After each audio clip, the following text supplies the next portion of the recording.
Kami dari kelompok 5 dengan materi transformasi Fourier. Sini kami langsung masuk ke videonya.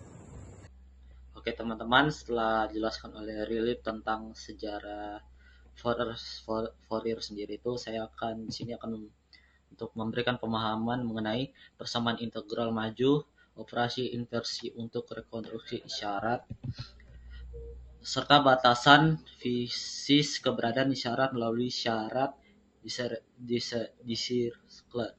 Oke, kita akan masuk ke definisi transformasi Fourier sendiri. Nah, transformasi Fourier sendiri itu memetakan sinyal kontinu domain waktu X T ke domain frekuensi spektral atau X J omega seperti ini. Nah, eksponensial kompleks E min J omega T ini itu sendiri bertindak sebagai fungsi korelasi untuk mengekstrak kandungan frekuensi sudut omega.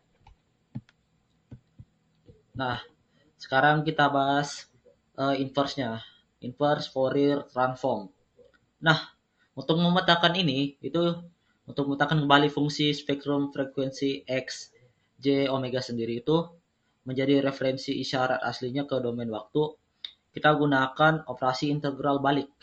Nah, hal ini bisa membuktikan dualitas informasi fisis, transformasi bersifat waras tanpa kehilangan parameter sinyal aslinya.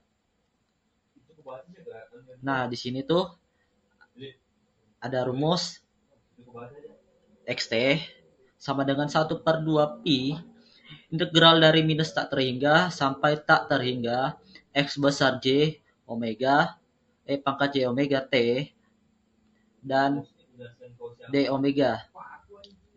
Nah, faktor di skala 1/2 pi ini merupakan penskalaan wajib karena integrasi sendiri itu dilakukan terhadap frekuensi radial omega. Nah, kondisi eksistensi Dirichlet ini yang kita bahas di awal itu seperti ini. Sinyal kontinu xt itu bisa dijamin memiliki representasi fisis transformasi Fourier yang stabil apabila memenuhi 3 syarat Dirichlet ini. Nah, syarat pertama itu syarat terintegralkan secara mutlak. Nah, yaitu energi kumulatif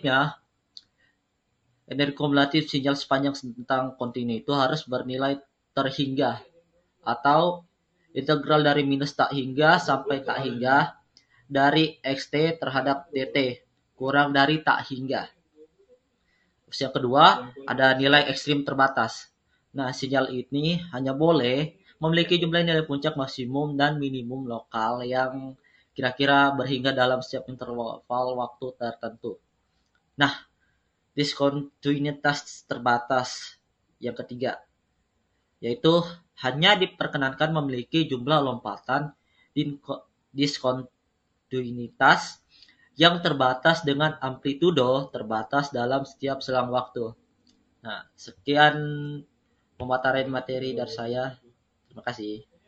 Oke, yang pertama kita masuk pada asal mula teori Fourier, yaitu pada penelitian aliran panas pada tahun 1807 oleh Jean-Baptiste Joseph Fourier. Jean-Baptiste Joseph Fourier adalah matematikawan dan fisikawan asal Prancis. Ia mengemukakan hipotesis revolusioner bahwa fungsi periodik maupun non-periodik dapat dinyatakan melalui penjumlahan gelombang sinusoida. Metode ini awalnya dirancang untuk memecahkan persamaan diferensial aliran panas pada logam padat yang dituangkan dalam karya klasiknya pada teori analitik de la Chelouir pada 1822. Karya tersebut merupakan buku karya Joseph Fourier yang diterbitkan pada tahun 1822. Pada buku itu membahas teori matematika tentang perpindahan panas dan memperkenalkan deret Fourier atau Fourier series, yaitu cara menyatakan fungsi sebagai penjumlahan gelombang sinus dan kosinus. Gagasan radikal ini meletakkan pondasi utama bagi kemajuan bidang pemrosesan sinyal digital dan telekomunikasi nirkabel di era modern. Selanjutnya kita masuk pada deret versus transformasi. Deret Fourier digunakan khusus untuk menganalisis isyarat yang bersifat periodik atau berulang secara kontinu. Kontinu itu dalam matematika, khususnya pada fungsi, berarti tidak terputus atau tidak ada loncatan pada grafiknya. Itu yang dimaksud dengan kontinu.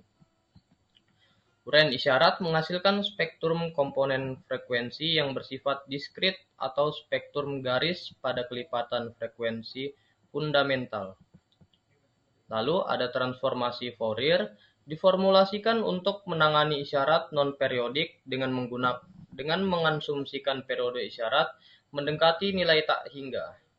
Uraian matematisnya menggantikan deret penjumlahan diskrit dengan integral kontinu, menghasilkan spektrum frekuensi yang bersifat kontinu. Seperti yang saya bilang tadi, kontinu itu dalam matematika berarti tidak terputus atau tidak ada loncatan pada tiap-tiap grafiknya. Kemudian kita masuk pada dualitas representasi sinyal. Sinyal fisik dapat diamati melalui dua sudut pandangan berbeda yang saling melengkapi atau dualitas fisis. Yang pertama ada domain waktu T.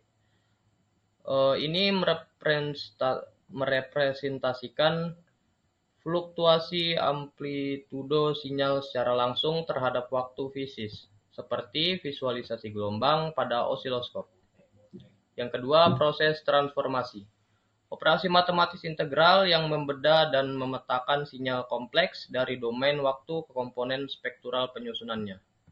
Lalu yang terakhir masuk pada domain frekuensi, yaitu mengungkap distribusi kandungan energi, magnitudo, dan fase sinyal pada setiap frekuensi spesifik secara komprehensif.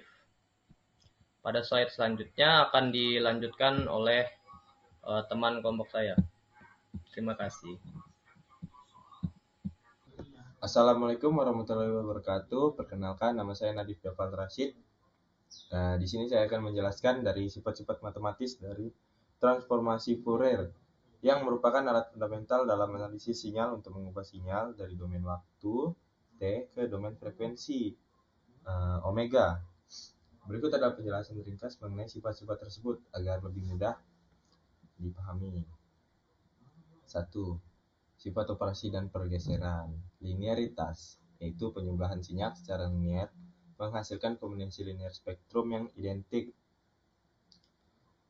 Jika Anda menjumlahkan dua sinyal, transformasinya juga merupakan jumlah dari masing-masing transformasi sinyal tersebut yang diaplikasikan menggunakan prinsip superposisi, sehingga sinyal kompleks dapat dipecah menjadi bagian-bagian yang lebih sederhana dengan persamaan AX waktu tambah BX waktu AX1 J omega plus BX2 J omega. Next, pergeseran waktu, yaitu menggeser sinyal waktu hanya merotasi spektrum fasa tanpa mengubah magnitudo spektrum dengan persamaan X dalam kurung waktu dikurang T 0 E dikurang J omega 0 X dalam kurung J omega. Lalu pergeseran frekuensi atau frekuensi shifting sering dikenal sebagai proses modulasi atau mengalihkan sinyal dengan eksponensial kompleks J omega. T akan menggeser pusat frekuensi sinyal di domain frekuensi sebesar omega 0 dengan persamaan E J omega 0 T X dalam kurung T X dalam kurung J dalam kurung omega dikurang omega 0. Lalu Yang kedua adalah sifat kalkulus dan skala. Penskalaan waktu, yaitu kompresi di domain waktu mengakibatkan pelebaran atau ekspansi di domain frekuensi. Jika sinyal dikompres atau dipercepat di domain waktu, spektrumnya akan melebar atau ekspansi di domain frekuensi dengan persamaan X dalam kurung AT 1 per A dikali J omega per A.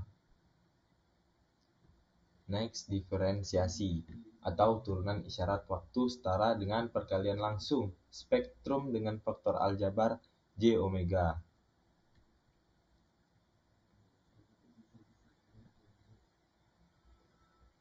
Dengan persamaan D per dt dikali T dalam kurung J omega dikali J omega. Lalu next, pembalikan waktu, yaitu mencerminkan sinyal terhadap waktu setara dengan mencerminkan sinyal terhadap frekuensi. Dengan konsep jika sinyal dicerminkan terhadap sumbu waktu T menjadi dikurang T, maka spektrum frekuensinya juga akan tercermin di domain frekuensi dengan persamaan X min T X min J omega. Semoga penjelasan singkat ini membantu kita memahami materi transformasi Fourier tersebut dengan lebih baik. Sekian dari penjelasan saya. Mohon maaf apabila ada yang salah dalam menyebut persamaan dan salah dalam mengartikan simbol-simbol pada persamaan. Sekian, terima kasih. Assalamualaikum warahmatullahi wabarakatuh. Pada slide ini saya akan menjelaskan 3 konsep penting dalam transformasi Fourier, yaitu teorema konvolusi sinyal, teorema Parseval, dan tabel pasangan Fourier. Yang pertama kita bahas yaitu teorema konvolusi sinyal. Teorema konvolusi sinyal menyatakan bahwa operasi konvolusi pada domain waktu dapat diubah menjadi operasi perkalian pada domain frekuensi. Secara matematis dituliskan Y dalam kurung T sama dengan X dalam kurung T terus tanda bintang H dalam kurung T, yang dimana simbol-simbol itu adalah Y dalam kurung T itu adalah sinyal keluaran, terus X dalam kurung T itu adalah sinyal masukan, terus tanda bintang ini adalah operator konvolusi, H dalam kurung T adalah response impulsive system. Artinya, proses yang rumit pada domain waktu dapat disederhanakan menjadi perkalian biasa pada domain frekuensi. Terus kita lanjut ke slide yang kedua, teorema Parseval. Teorema Parseval menjelaskan prinsip konservasi energi sinyal. Energi total sinyal yang dihitung pada domain waktu akan sama dengan energi yang dihitung pada domain frekuensi. Persamaannya adalah ini bisa kita lihat. Ini integral bawahnya min tak terhingga, min batas tak terhingga, terus batas atasnya adalah batas tak terhingga. Masuk di sini nilai mutlak atau magnitudo sinyal, terus dt adalah diferensial waktu, terus masuk ke X dalam kurung J omega adalah magnitudo spektrum frekuensi, terus masuk ke D omega adalah diferensial waktu.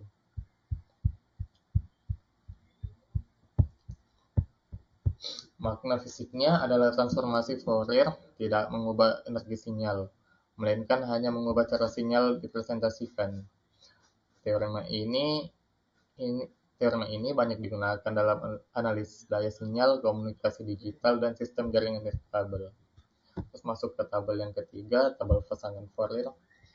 Ya, itu bagian terakhir menunjukkan beberapa pasangan transformasi Fourier yang sering digunakan. Yang pertama kita lihat ini impuls direct atau simbolnya delta T. memiliki transformasi Fourier sebesar 1. Ini berarti impuls mengandung seluruh komponen frekuensi dengan amplitudo yang sama. Terus kedua, isyarat konstan 1 atau arus DC memiliki transformasi Fourier berupa 2pi delta dalam kurung omega yang menunjukkan bahwa seluruh energinya berada pada frekuensi 0. Terus masuk ke sinyal eksponensial. Ini simbolnya E pangkat min AT U dalam kurung T. Memiliki transformasi Fourier yang sering digunakan untuk menganalisis respons rangkaian order 1. Tabel pasangan Fourier ini sangat membantu karena memungkinkan kita menentukan transformasi tanpa harus melakukan perhitungan integral secara langsung.